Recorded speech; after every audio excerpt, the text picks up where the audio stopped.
Hello दोस्तों, welcome to I Q classes online. दोस्तों, आज की क्लास में हम N T P C C B T 2 के लिए मैथ का प्रैक्टिस सेट 2 डिस्कस करेंगे। प्रैक्टिस सेट 1 हम पिछली वीडियो में डिस्कस कर चुके हैं। जिन लोगों ने प्रैक्टिस सेट 1 की वीडियो नहीं देखी है, आई बटन पर क्लिक करके देख सकते हैं। और दोस्तों, इन प्रैक्टिस सेट के सॉल्यूशन की पीडीएफ के लिए आप मेरे टेलीग्राम चैनल को ज्वाइन कर लीजिए। आई क्यू क्लासेज ऑनलाइन 24/7 के नाम से है, जिसका लिंक आपको डिस्क्रिप्शन बॉक्स में मिल जाएगा। तो चलिए दोस्तों, शुरू करते हैं आज की क्लास। दोस्तों, पहला क्वेश्चन हमारा है कि एक त्रिभुज की सबसे लंबी भुजा 24 सेंटीमीटर और दूसरी भुजा 15 सेंटीमीटर है। इसका क्षेत्रफल 144 सेंटीमीटर स्क्वायर है। त्रिभुज की तीसरी भुजा बतानी है हमें। तो दोस्तों देखिए, हम इसको सॉल्यूशन देख लेते हैं। एक डायग्राम में बता रहा हूँ यहाँ। इसकी सबसे बड़ी भुजा दी गई है 24, तो सबसे बड़ी भुजा ये मान लेते हैं 24। और यहाँ एक दूसरी भुजा दी गई है 15 सेंटीमीटर। ठीक है, ये 15 सेंटीमीटर दी गई है। अब हमें क्या देखना है कि अगर ये ट्रिपलेट होती तो ट्रिपलेट से हम कर लेते कि 15 24, ये ट्रिपलेट नहीं बनता है। तो अभी हमें क्या करना पड़ेगा कि त्रिभुज का क्षेत्रफल क्या होता है। त्रिभुज का क्षेत्रफल होता है, एरिया जो होता है वो half into base into height होता है। ठीक है दोस्तों, half into base into height होता है। अब अगर हम 24 यानी कि 24 को हम बेस मान रहे हैं, तो हाइट के लिए हाइट क्या होती है, परपेंडिकुलर हाइट होती है। यहाँ हमें एक परपेंडिकुलर डालना पड़ेगा। ठीक है, तो सपोज़ करो ए बी सी और ये डी मैंने परपेंडिकुलर यहाँ डाल दिया है। तो ए डी परपेंडिकुलर है, तो 1/2 गुना, अब आप बताइए बेस कितना है। बेस तो हमारे पास 24 है और हाइट हमें नहीं पता है। ठीक है, लेकिन एरिया हमें दिया हुआ है कितना, 144। तो जब आप यहाँ से सॉल्व करेंगे तो 2 से कट जाएगा 12 और 12 से कट जाएगा 144, 12 12, यानी कि हाइट जो हमारी होगी वो 12 आ जाएगी। ठीक है दोस्तों, ये आ गई है हमारी हाइट 12। अब आप बताइए कि ये एक क्या बन गया है, समकोण त्रिभुज बना। समकोण त्रिभुज में ट्रिपलेट लगता है कॉन्सेप्ट। तो इस वाले त्रिभुज में ए डी सी में ये 12 है, ये 15 है, तो ये वाली कितनी होगी। तो दोस्तों, ट्रिपलेट की अगर मदद लेते हैं हम, तो ये 3 का 4 गुना, ये 3 का 5 गुना, तो ये 3 का 3 गुना होगा। क्योंकि 3 4 और 5 एक ट्रिपलेट होती है, और इसमें किसी की भी गुना करेंगे 3 की, जैसे इसमें 3 की गुना करी गई है। तो 3 तिया 9, 3 चौक 12, 3 पंजे 15, तो 9 12 15 भी ट्रिपलेट होगी। तो 15 12 तो यहाँ दी गई है, तो ये वाली भुजा कितनी होगी, 9। ठीक है दोस्तों, ये 9 होगी। टोटल 24 है, तो ये कितनी बचेगी, ये बचेगी हमारी 15। ठीक है दोस्तों, ये 15 बची है। इधर वाला जो त्रिभुज है ए डी बी, ये भी एक क्या है, ये भी एक हमारा समकोण त्रिभुज है। लेकिन यहाँ आप देखेंगे तो 12 और 15 से ट्रिपलेट नहीं बनता है। ठीक है, तो हम इसको ए बी निकालने के लिए कैसे सॉल्व करेंगे कि ए बी स्क्वायर बराबर कितना होगा, 12 स्क्वायर प्लस 15 स्क्वायर। ठीक है दोस्तों, पाइथागोरस से। तो ए बी की जो वैल्यू आ जाएगी, 12 का स्क्वायर 144 होता है, 15 का स्क्वायर कितना होता है, 225। टोटल हो जाएगा हमारा कितना, ये 5 4 9, 4 2 6, और ये आ जाएगा 2 और 1 3। ठीक है दोस्तों, इतना आ जाएगा। ये ए बी स्क्वायर है। ए बी अगर हम निकालेंगे तो ए बी कितना आ जाएगा, ए बी हमारा होगा √369। तो आप यहाँ देखिए कि ये 699 से 9 से इसे हम काट सकते हैं। तो इस ए बी को हम लिख सकते हैं √9 गुना 9 से जब काटेंगे 9 चौक 36 और 9 एकम 9, इतना आ जाएगा। और 9 जब अंडर रूट से बाहर निकलेगा तो कितना निकलेगा, 3 निकलेगा। तो ए बी हमारा हो जाएगा 3√41। ठीक है दोस्तों, तो ए बी यानी कि तीसरी भुजा क्या होगी, उस बड़े त्रिभुज की भी तीसरी भुजा यही है ए बी। तो वो कितनी होगी, 3√41। ऑप्शन डी राइट आंसर हो जाएगा। ठीक है दोस्तों, चलिए दोस्तों देख लेते हैं सेकंड क्वेश्चन। कबीर ने 2 योजनाओं ए और बी के तहत चक्रवृद्धि ब्याज पर समान राशि का निवेश किया। योजना ए के तहत ब्याज दर 11% प्रतिवर्ष और योजना बी के तहत ब्याज दर 13% प्रतिवर्ष थी। योजना ए में निवेश की गई राशि 2 वर्षों के बाद चक्रवृद्धि ब्याज इतना 3,481.50 था। यदि ब्याज दोनों योजनाओं में वार्षिक रूप से संयोजित किया जाता है तो 2 वर्षों के बाद योजना बी के अंतर्गत अर्जित ब्याज कितना होगा। ठीक है दोस्तों, देखिए थोड़ा कैलकुलेटिव क्वेश्चन है, तो इसे थोड़ा ध्यान से समझना। अब हमें क्या देखना है, 2 योजनाएं हैं ए और बी। इन 2 योजनाओं में पैसा लगाया गया है, एक पर 11% के वार्षिक के दर से और दूसरे पर 13% वार्षिक की दर से लगाया गया है। अभी आप देखिए 2 वर्ष के लिए चक्रवृद्धि ब्याज है। अगर 2 वर्ष के लिए चक्रवृद्धि ब्याज निकालना होता है हमें, डायरेक्ट चक्रवृद्धि ब्याज अगर हम निकालते हैं तो एक डायरेक्ट शॉर्टकट होता है 2r.r स्क्वायर। ठीक है दोस्तों, कितना क्या होता है, 2r.r स्क्वायर। अब इसमें r क्या है, दर है हमारी। लेकिन इसमें एक बात है कि ये जो डॉट है, डॉट के बाद केवल 2 ही अंक रहेंगे। अभी 11 है, 11 का जो 2r होगा कितना होगा, 11 दूनी 22, 22 हो जाएगा। पॉइंट आर स्क्वायर कितना होता है, 11 का वर्ग कितना होता है, 121। तो यहाँ 121 आएगा। लेकिन मैंने बताया पॉइंट के बाद क्या रहेंगे, 2 अंक रहेंगे। तो ये 2 अंक रहेंगे, ये वाला एक ऊपर आगे चला जाएगा। तो यानी कि ये कितना बन जाएगा यहाँ से हमारा 22 और 23 बन जाएगा 23.21%। ठीक है दोस्तों, 21%। ये हो जाएगी 2 साल का ब्याज। ठीक है, ये दो साल का ब्याज है। 1 साल का ब्याज कितना था 11%, लेकिन 2 साल का कितना बनेगा चक्रवृद्धि ब्याज 23.21%। क्योंकि ये ज़्यादा हो जाएगा, चक्रवृद्धि ब्याज में जो पहले साल का ब्याज होगा उस पर भी ब्याज लगता है, तो इसलिए ये 11 दूनी 22 से थोड़ा ज़्यादा बनेगा। ठीक है, तो ये जो वैल्यू हमें दी गई है वो कितनी दी गई है, ये दिया गया ना, ए में निवेश की गई चक्रवृद्धि पर 2 वर्ष का ब्याज कितना है 3481.50। तो ये इसकी वैल्यू दी गई है। पूछी किसकी वैल्यू गई है, अभी हमसे ये पूछी गई है कि 13% वाली पर इस योजना पर 2 साल में कितना ब्याज होगा। इस पर भी ब्याज ही पूछा गया, तो इसका भी हम निकाल लेते हैं 2r.r²। डायरेक्ट ब्याज हम निकाल देंगे।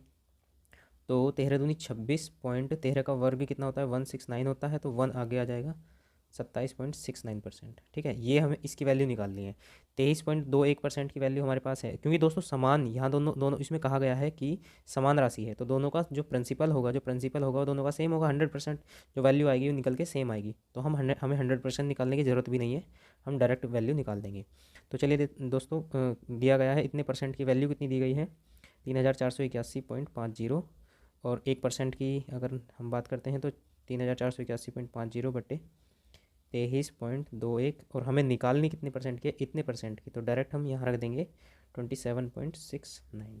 ठीक है, चलिए अब इसे सॉल्व कर लेते हैं थोड़ा। देखिए दोस्तों, यहाँ क्या होगा, ये इस पॉइंट से ये वाला पॉइंट ख़त्म हो जाएगा। अभी आप ये देखिए 2 2 4 और 3 और 1 4, ये 11 से कट रहे हैं। ठीक है, जब सम संख्याओं का और विषम स्थान के अंकों का योग समान होता है तो वो 11 से कटता है। ठीक है, तो ये 11 दूनी 22, एक बचा, 11 एकम 11, एक बचेगा, 11 एकम 11, यहाँ 211 आया कट के। यहाँ देख लेते हैं कट रहा है, ये कटेगा या ये कटेगा। 8 और 3 11, 11 और 5 कितना हो गया हमारा 11 5 16, और ये हो गया 4 और 1 5, 16 में से 5 गया 11, हाँ ये कट जाएगा। तो इसको काटते हैं 11 से, 11 तिया 33, 11 तिया 33 हो गया, एक 11 एकम 11, 7 बचेंगे, 11 6 66 और 5 11 पंजे 55।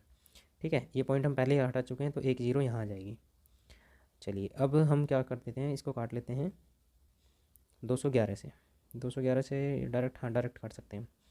देखिए दोस्तों, यहाँ मैं दिखाता हूँ आपको थोड़ा, 31,650 बटे 211, इसको इससे काटेंगे, और ये 27.69 यहाँ है पहले से।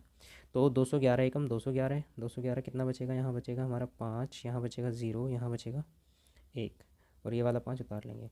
ठीक है, अब आप बताइए 200 पंजे 1000 और 11 पंजे 55, तो पंजे चल जाएगी। ठीक है, तो ये हो जाएगा, और 1 0 यहाँ है तो 150 आ जाएगा। तो 150 की गुना करनी है 27.69 में।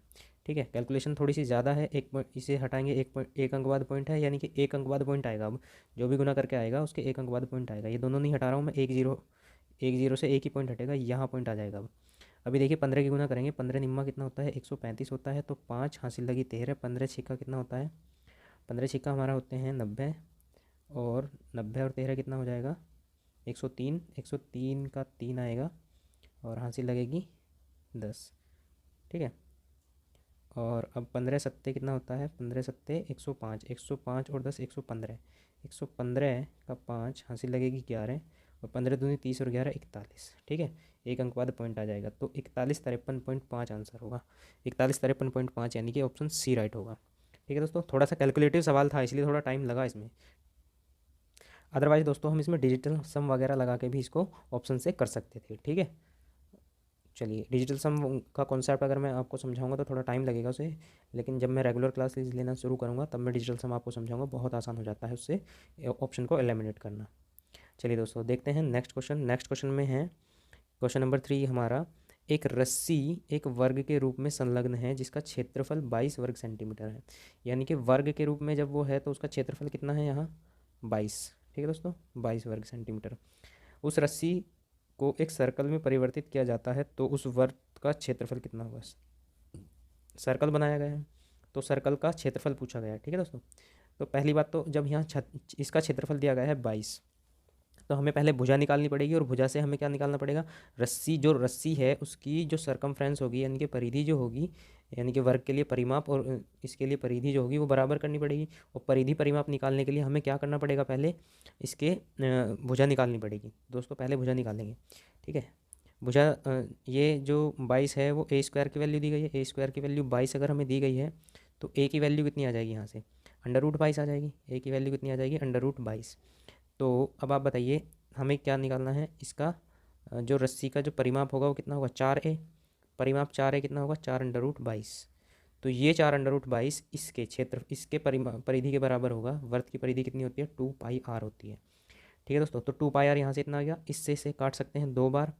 अब आप बताइए पाई आर, यानी कि यहाँ से पाई आर की वैल्यू हो गई हमारी 2√22। पाई की वैल्यू होती है 22/7 गुना आर बराबर 2√22।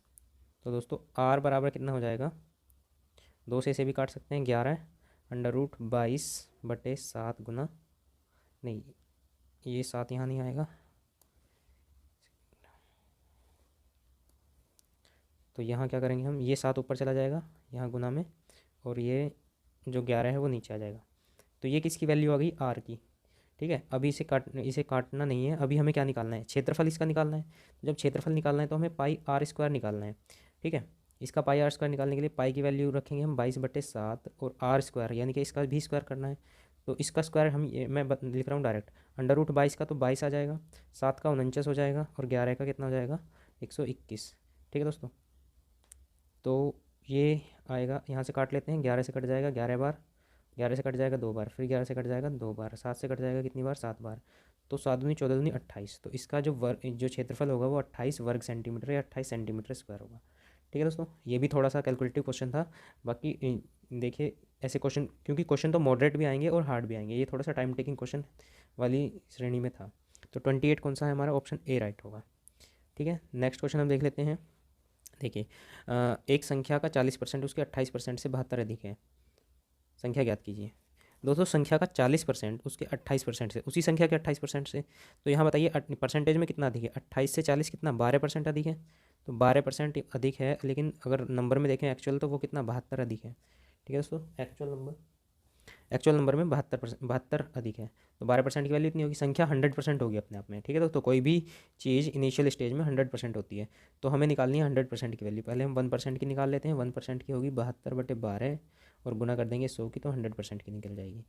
तो 12×6 = 72, यानी कि वो संख्या कितनी होगी हमारी 600। ठीक है दोस्तों, तो इस तरह के क्वेश्चन भी आपको मिलेंगे।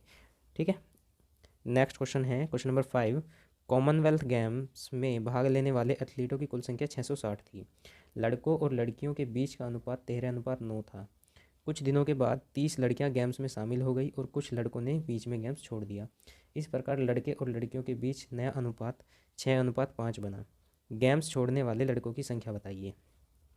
तो दोस्तों यहाँ दिया गया है, जो स्टार्टिंग में थी वो 660 थे, और 660 में जो अनुपात था बॉय और गर्ल्स का वो 13:9 था। ठीक है, अभी इसमें क्या हुआ कि इन्होंने 13 और 9 कितना 22, यहाँ से 22 है, 22 पार्ट की वैल्यू टोटल कितनी 660, तो एक पार्ट की वैल्यू यहाँ से आ जाएगी 30। ठीक है, एक पार्ट की वैल्यू 30 आ जाएगी, तो लड़के कितने होंगे 30 गुना 13 के 30 गुना, यहाँ गुना कर लेंगे 13 गुना 30, तो 13×3 = 39, इतना आ जाएगा 390, और 9×18 = 27, 270 होगी लड़कियाँ। ये सिचुएशन थी पहले। अब क्या हुआ, कुछ दिनों बाद 30 लड़कियाँ गेम्स में शामिल हो गई, यानी कि लड़कियाँ हो गई 30 शामिल, और कुछ लड़कों ने गेम्स छोड़ दिया, यानी कि माइनस कर देते हैं इसमें से x। तो लड़के और लड़कियों के बीच नया अनुपात 6:5 बना। तो दोस्तों अब जो अनुपात बना है वो 6:5 बना है, यानी कि 390 - x बटे 270 और 30 कितना हो जाएगा 300 हो जाएगा। तो यहाँ 300 रख देता हूँ, और इनका जो अनुपात है, ये बटे में इसलिए रखा है मैंने, अनुपात है ना 6/5। ठीक है दोस्तों, अब बस इसका क्या कर देंगे, इसे हम यहाँ से भी काट सकते हैं, 5 से 5 × 30 60 आ जाएगा, और ये 60 की उधर मल्टीप्लाई करेंगे तो ये हो जाएगा 6×6 = 36, 360। तो दोस्तों यहाँ से बनेगा 390 - x = कितना होगा 360 होगा। ये 360 इधर आके घट जाएगा, x उधर जाके प्लस का हो जाएगा, तो ये कितना बचेगा x बराबर 390 में से 360 जाते हैं 30 बचेगा। ठीक है दोस्तों, तो कितने लड़कों ने गेम छोड़ा था, वो भी 30 ने छोड़ा था, तो 30 आंसर आ जाएगा, ऑप्शन सी राइट हो जाएगा। नेक्स्ट क्वेश्चन हम देख लेते हैं, क्वेश्चन नंबर 6 हमारा है, 3 संख्याओं का माध्य 20 है। इस डेटा सेट की परास 12 है। दो सबसे छोटी संख्याओं के बीच अंतर 3 है, तो 3 प्राकृतिक संख्याओं में सबसे बड़ा है। सबसे बड़ी संख्या हमें बतानी है। देखिए दोस्तों, 3 संख्याओं का जो माध्य दिया गया है, माध्य क्या होता है, अपने आप में औसत होता है, तो हमें 3 संख्याओं का माध्य 20 दिया गया है, यानी कि एवरेज हमें दिया गया है 20। तो तीनों संख्याओं का योग कितना होगा बताइए, 20 या 60 होगा, नहीं होगा। 3 संख्याओं का योग अगर हमें निकालना है तो उसके लिए हम तीनों संख्याओं का जो एवरेज है उससे मल्टीप्लाई कर देते हैं, 60 हो गया तीनों संख्याओं का योग। अभी क्या कहा गया है, परास दी गई, रेंज, रेंज क्या होती है, रेंज होती है सबसे बड़ी माइनस सबसे छोटी, ठीक है दोस्तों, वो दी गई है 12। यानी कि अगर हम एक्स वाई और जेड मान लेते हैं तीनों संख्याएं, तो ये सबसे छोटी और ये सबसे बड़ी, तो यहाँ जेड माइनस एक्स की वैल्यू 12 दी गई है, ठीक है। और दो सबसे छोटी संख्याओं के बीच का अंतर 3 है। अब ये जो दो सबसे छोटी संख्याएं इनका अंतर कितना है, 3 है, यानी कि इनमें ये वाली बड़ी है ना, वाई और जेड, हमने इसी तरह मानना है कि ये छोटी ये बड़ी फिर ये सबसे बड़ी, तो वाई माइनस जेड एक्स कितना हो जाएगा, 3। ये इतनी इन्फॉर्मेशन हमें दी गई है। अब हम देख लेते हैं कि हमें निकालनी है तीनों में सबसे बड़ी संख्या, यानी कि जेड की वैल्यू हमें बतानी है। तो दोस्तों यहाँ देखिए, डेटा ऐसे सेटिस्फाई हमें करना पड़ेगा कि अगर हम इनको ऐड कर लेते हैं तो x माइनस वाई की वैल्यू निकलेगी। चलिए देख लेते हैं ऑप्शन के अकॉर्डिंग अगर हम जाते हैं, हाँ ऑप्शन से उठा सकते हैं इसको हम, अदरवाइज़ तो ज़्यादा लंबी हमें इसमें समीकरण बनानी पड़ेगी। ऑप्शन देख लेते हैं, ऑप्शन ए के अकॉर्डिंग अगर 27 जेड को मानते हैं हम, ये 27 है जेड, तो सबसे छोटी क्या होगी, इससे 12 कम होगी, क्योंकि रेंज हमें कितनी दी गई, 12। तो 12 कम अगर हम करते हैं तो 15 आएगी। अगर ये 15 है तो y कितनी होगी, y से 3 अधिक है, y कितनी अधिक है, 3 अधिक है, ये 18 है। तो दोस्तों अगर इनका योग 60 है तो हमारा ऑप्शन सही हो जाएगा। तो 15 18 कितना होता है, 33, 33 और 27 कितना होता है, 60, यानी कि टोटल 60 है, यानी कि ये ऑप्शन सेटिस्फाई कर रहा है, तो ऑप्शन ए होगा राइट आंसर। ठीक है दोस्तों, इसी तरह हमें पेपर देखिए, मैं प्रैक्टिस सेट आपको करा रहा हूँ, तो प्रैक्टिस सेट में मैं आपको वो तरीके सिखा रहा हूँ जिससे आपको पेपर में सॉल्व करना है। अदरवाइज़ इसे अगर हम लेंथ उससे करेंगे समीकरण से तो बहुत लंबा हो जाएगा, उसमें बहुत टाइम लगेगा, और ऐसा आप पेपर में कर भी नहीं पाओगे, इतना टाइम नहीं होगा आपके पास। ठीक है, चलिए नेक्स्ट क्वेश्चन हम देख लेते हैं। दिया गया है cosec square theta minus 2 cos 4 theta minus cos square theta sine square theta minus 2 sine की 4 थीटा। तो दोस्तों देखिए इसमें क्या कर सकते हैं हम, यहाँ लिखा गया है कोसैक स्क्वायर थीटा माइनस, यहाँ से कोस स्क्वायर थीटा कॉमन ले लेंगे। कोस स्क्वायर थीटा अगर हम कॉमन लेते हैं तो बचेगा 2 कोस स्क्वायर थीटा बचेगा और -1, ठीक है।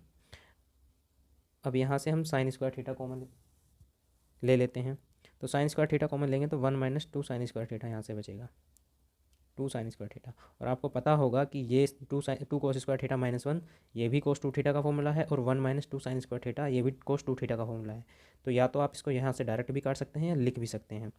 तो हम यहाँ लिखेंगे कोसैक स्क्वायर थीटा माइनस, ये बताइए Cossack square theta sine square theta कितना हो जाएगा, कॉट स्क्वायर थीटा, और इनटू यहाँ बनेगा कोट 2 थीटा, सॉरी कोस 2 थीटा, ये कोस 2 थीटा का फॉर्मूला है और ये भी कोस 2 थीटा का फॉर्मूला है, तो ये इससे कैंसिल आउट हो जाएगा।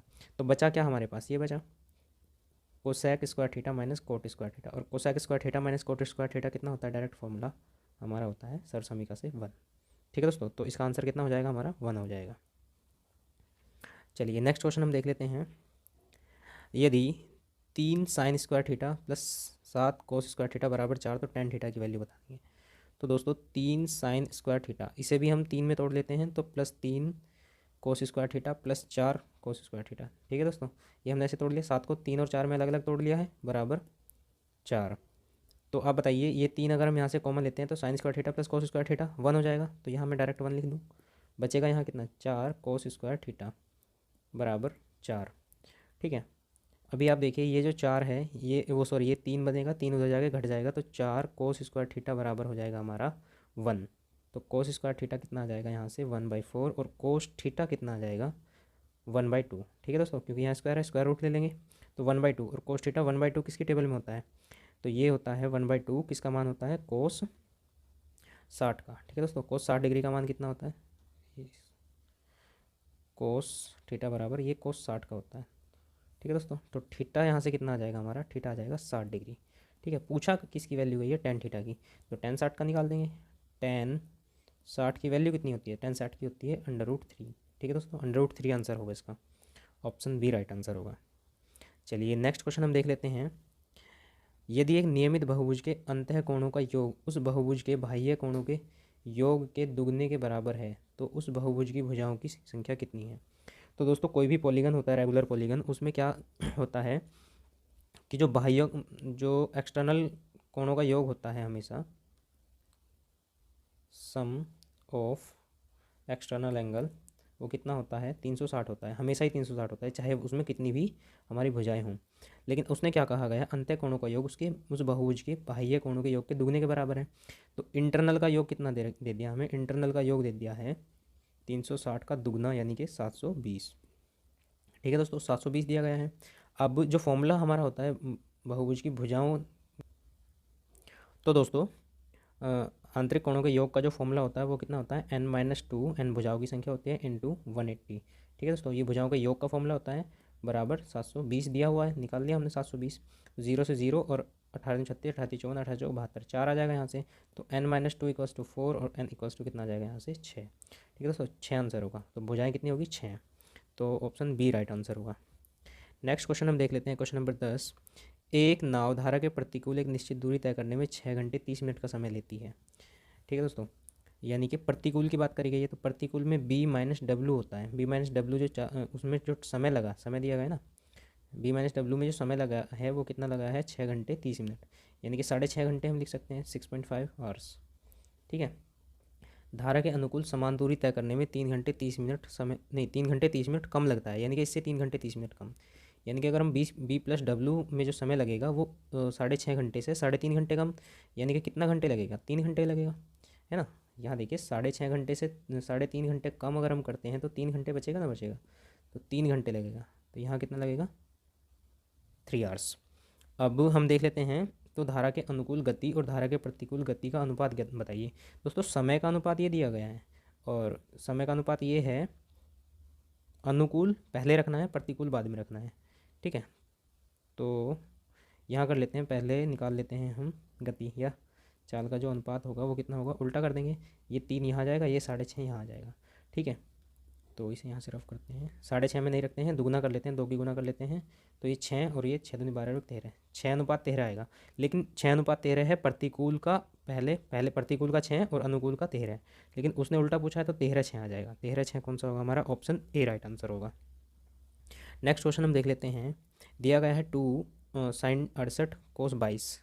ठीक है, 2 cot 15 tan 75 और ये दिया गया है। तो दोस्तों आप ये देखिए यहाँ होता क्या है कि अगर साइन कोस में इन दोनों का योग 90 होता है तो ऊपर नीचे कट जाते हैं। ठीक है दोस्तों, ऊपर नीचे कट जाते हैं। ठीक है, मैं आपको बता देता हूँ कैसे कटते हैं। देखिए जैसे साइन 68 है, तो इसे अगर हम साइन 90 - 22 लिखते हैं 68 को, तो कोई प्रॉब्लम नहीं होगी, और यहाँ कोस 22 लिख देते हैं माइनस। इसी तरह कोट 15 है, दोस्तों बारिश शुरू हो गई बाहर, कोट 15 है, तो कोट 15 को हम लिख सकते हैं 90 - 75, 15 को 90 - 75 लिख सकते हैं, और ये 5 कोट, सॉरी नीचे तो 10 ही है, tan 75। अब माइनस क्या दिया गया है 3, ये tan 45 की तो वैल्यू 1 होती है, लिखने की ज़रूरत ही नहीं है, 1 लिख देंगे यहाँ। अब ये tan 20, tan 40, tan 50 और tan 70, इसमें क्या होगा, 20 का 70 के साथ पेयर बनाओ। ठीक है दोस्तों, tan 20 के साथ tan 70 ले लो, और tan 70 को लिख सकते हैं हम tan 90 - 20। 70 को कितना लिख सकते हैं 90 - 20। इसी प्रकार 40 और 50 का पेयर बनाओ, क्योंकि 40 और 50 होते हैं 90। तो दोस्तों यहाँ लिख देता हूँ मैं tan 40, और इसे लिख देता हूँ मैं tan 90 - 50 को 90 - 40 लिख सकते हैं। ठीक है, इतना आ जाएगा, और बटे में इस वाले के बटे में है 5। चलिए अब देख लेते हैं, साइन 90 - थीटा कोस थीटा होता है, तो कोस 22 आ जाएगा, इससे ये खत्म। कोट 90 - थीटा tan थीटा होता है, इससे ये खत्म। तो बचा कितना है, यहाँ बचा 2, यहाँ बचा 2/5। अब यहाँ देख लेते हैं कितना होगा। देखिए दोस्तों tan 20 और ये हो जाएगा tan 90 - थीटा कितना होता है, ये होता है कोट थीटा। ठीक है दोस्तों, तो tan 20 हो जाएगा यहाँ, और ये आ जाएगा कोट 20। tan 20 से कोट 20 भी खत्म हो जाएगा, क्योंकि कोट 20 कितना होता है 1/10 होता है।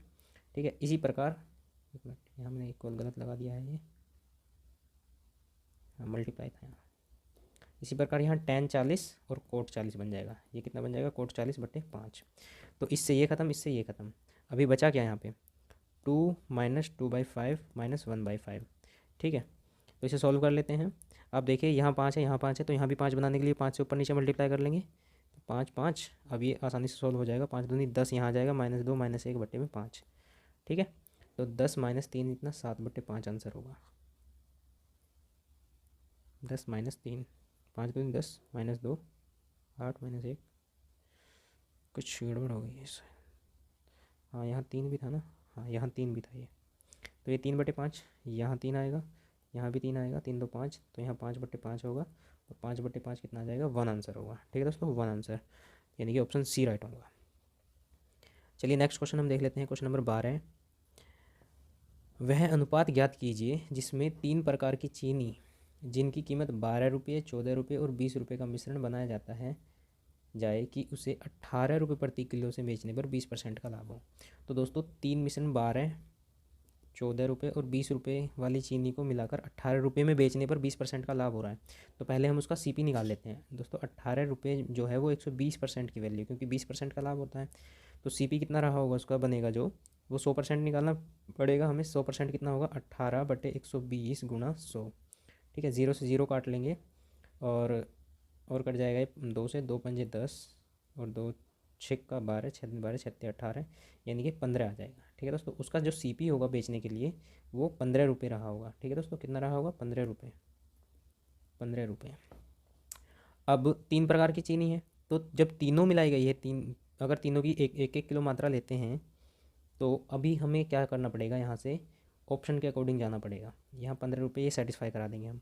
ऑप्शन उठा लेते हैं हम, ये वाला 15, 5 और 6। यदि इनकी वैल्यू इस हिसाब से लेते हैं, 15, 5 और 6 के अकॉर्डिंग लेते हैं, तो 15 12 कितना होता है, 180। 14 पंजे कितना होता है, 70। और 20 छिक्का कितना होता है हमारे, 120। सबको जोड़ने पर कितना आएगा, 370। ठीक है, 370 आ गया। ठीक है, हाँ 370 ही आएगा। तो 370 जो होगा वो 15, 5, 20 और 6 26 किलो की वैल्यू होगी। तो जब 26 से 370 को काटेंगे कि तो 15 आएगा, नहीं आएगा। ठीक है, ऑप्शन ए नहीं राइट होगा। नेक्स्ट हम देख लेते हैं, यही कर देता हूँ मैं रफ करके। नेक्स्ट ऑप्शन हम लेते हैं 5, 5 और 4 का।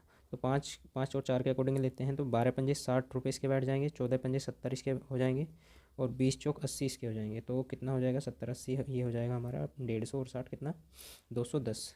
210 को अगर हम डिवाइड करते हैं कितने से, 5 5 10 4 14 से, तो कितना आएगा, 15 आ सकता है क्या, देखते हैं। हाँ 14 एकम 14, बचेंगे 7, 14 पंजे 70। ठीक है, तो 15 आ जाएगा। तो यही ऑप्शन हमारा राइट होगा। ठीक है, तो इस अनुपात में 5 5 4 के अनुपात में ही हमें मिलाना पड़ेगा, तब जो होगा हमारा 15 आएगा आंसर। ठीक है, चलिए दोस्तों देख लेते हैं नेक्स्ट क्वेश्चन।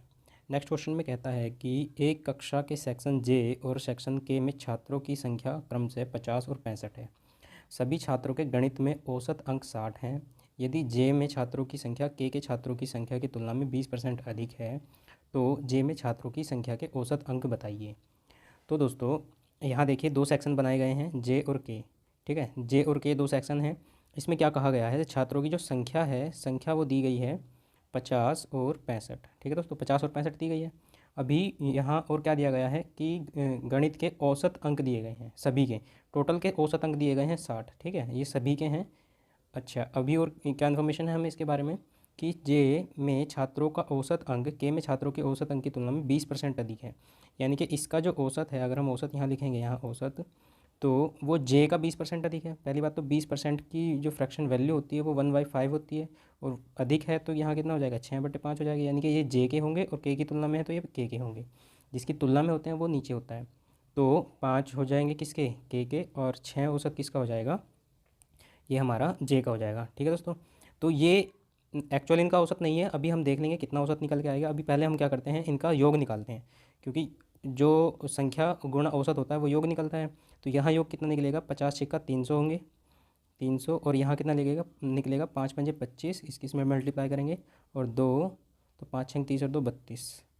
तो ये 325 आएगा, 300 आएगा, टोटल कितना हो जाएगा 625। यहाँ टोटल 625 है।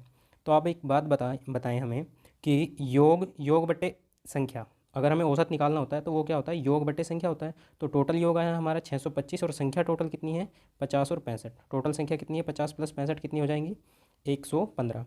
ठीक है, तो ये अब ये जो नया औसत आएगा वो ये आएगा। ठीक है, 625 बटे 115 पार्ट। ये जो औसत है ये हमारा निकल के आया है, क्योंकि यहाँ जो हमने एज्यूम किया है 6 और 5, ये एक्चुअल वैल्यू नहीं है। ठीक है, लेकिन एक्चुअल जो टोटल औसत दिया गया है वो कितना दिया गया है, 60 दिया गया है। तो इसकी वैल्यू 60 के बराबर होगी। ठीक है दोस्तों, इसकी वैल्यू 60 के बराबर होगी। अब हमसे पूछा गया है जे में छात्रों के औसत अंक। जे में छात्रों के औसत अंक हमने कितने माने हैं, 6। तो 6 पार्ट की हमें वैल्यू निकालनी है। इतने पार्ट की वैल्यू हमें पता है, 6 पार्ट की निकालनी है। तो दोस्तों पहले 1 पार्ट की निकाल लेते हैं। 1 पार्ट की निकालने के लिए क्या करेंगे हम, 60, ये इसकी क्रॉस मल्टीप्लाई हो जाएगी 115 बटे 625, ठीक है। और निकालनी कितने पार्ट की है, 6 पार्ट की, तो 6 की भी यही मल्टीप्लाई कर देते हैं, ठीक है। अभी हम इसको काटते हैं, इसको काटेंगे, कितने से कट जाएगा, ये 5 से कट जाएगा 23 बार, ये 5 से कटेगा 125 बार, फिर 5 से काट देंगे इसको 25 बार, और फिर इसको काट देंगे कितने बार, ये कट जाएगा 12 बार, 12 पंजे 60 होते हैं, ठीक है। अभी क्या है, यहाँ 25 से डिवाइड करना पड़ेगा, तो यहाँ 25 से डिवाइड ना करना पड़े तो इसमें 4 की गुना और कर लें तो 100 हो जाएगा। 100 के हम 2 जीरो के 2 पॉइंट बाद जीरो लगा लेंगे, तो 4 से हम इसमें गुना भी कर लेते हैं, ये लीजिए 4 से गुना कर लेते हैं। अभी ऊपर क्या बचा हुआ है, यहाँ देखते हैं, 6 चौक 24, 24 की 12 में गुना करनी है और 23 में करनी है, तो 24 में 12 दूनी 24 होते हैं, तो 12 का वर्ग हो जाएगा 144, 144 दूनी 288, तो 288 गुना 23 तो यहाँ आ जाएगा, और बटे में होगा कितना 100, क्योंकि हमने 4 से गुना कर ली थी नीचे।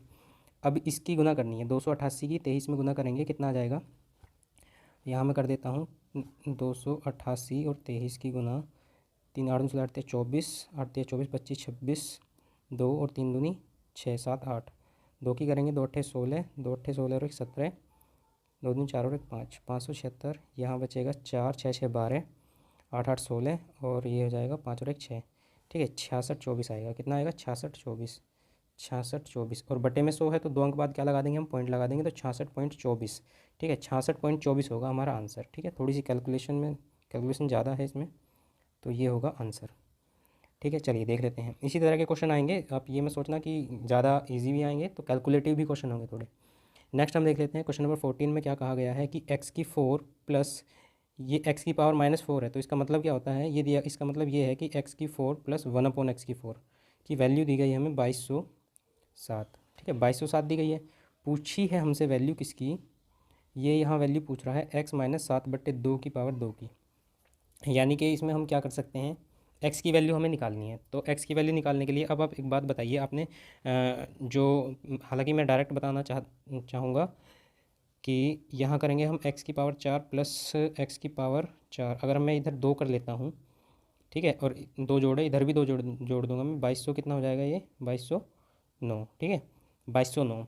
अब एक बार मैं दिखा देता हूँ तुम्हें, यहाँ अगर मैं x की 2 गुना 1/x की 2 करता हूँ तो ये दोनों इससे कट जाएंगे आपस में, तो यही होगा। और ये वाला जो फॉर्मूला पूरा का पूरा फॉर्मूला बनेगा वो किसका बनेगा, ये बनेगा x² प्लस 1/x² के होल वर्ग का, ठीक है, ये इसका होल वर्ग बनेगा, बराबर 2209 है। और 2209 किसका होल वर्ग होता है, 2209 होगा कितने का, ये होगा, अगर हम देखें तो 40 40 का 1600 और 45 का 20 25,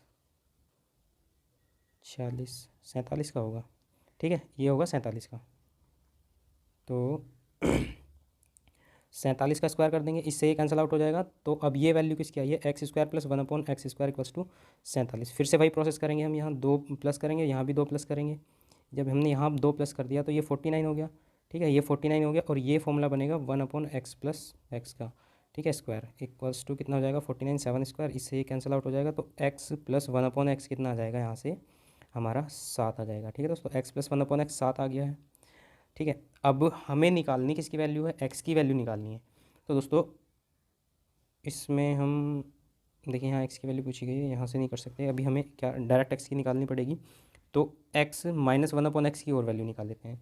तो मैं बताता हूँ आपको, direct formula x minus 1/x का जो होता है वो क्या होता है, अगर हमें दिया गया है x प्लस 1/x की वैल्यू, तो हम करेंगे इसका वर्ग, जो x प्लस 1/x होती है इसका वर्ग करेंगे, और माइनस करेंगे कितना 4, ठीक है, माइनस करेंगे 4, तो ये x माइनस 1/x जो आएगा, ये आएगा 7 का स्क्वायर 49, 49 में से 4 रह जाएंगे, कितना बचेगा, ये बचेगा हमारा 45, √45, ठीक है। और √45 को कितना लिख सकते हैं, 9 पंजे 45, 3√5, ठीक है, ये 3√5 आ गया। अब ये इक्वेशन 1 है हमारे पास, ये इक्वेशन 2 है। एक बार हमें दो चीज़ों का योग पता है, दो चीज़ों का अंतर पता है, तो हमें x निकालना है। x क्या है, बड़ी संख्या, बड़ी संख्या के लिए क्या करते हैं, जोड़ के आधा कर देते हैं, तो x बराबर कितना आ जाएगा 7 प्लस 3√5 का आधा, ठीक है, ये x की वैल्यू आ गई है।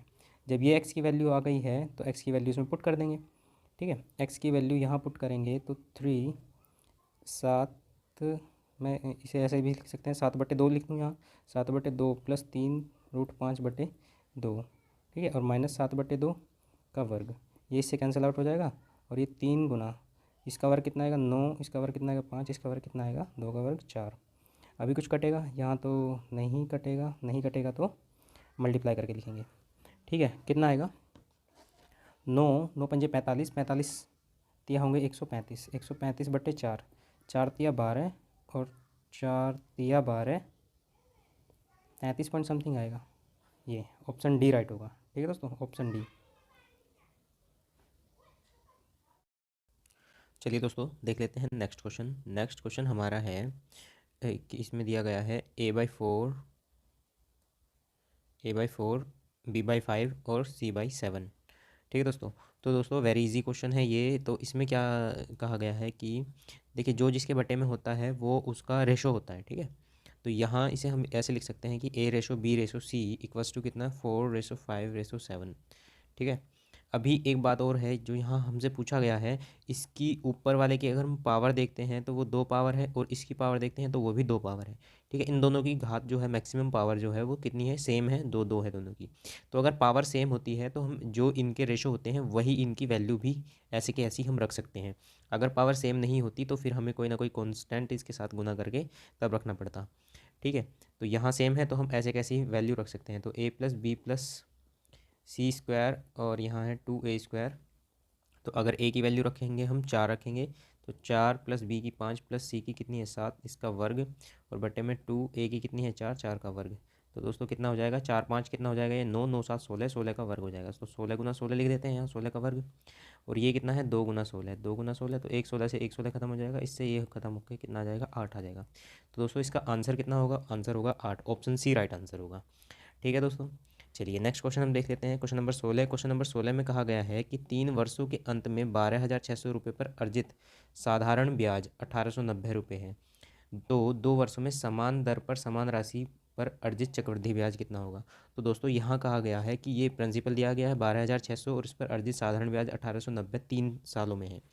तो 3 सालों में या तो हम डायरेक्ट फॉर्मूला लगा के भी कर सकते हैं, लेकिन हम यहाँ करेंगे शॉर्ट से। 3 साल में जो ब्याज है वो कितना है, ऐसा ही 3 साल में 1890 है, तो 1 साल में कितना ब्याज होगा, 1 साल में ब्याज होगा हमारा कितना, ये 3 से डिवाइड कर देंगे 630, 1 साल में 630 रुपये ब्याज है।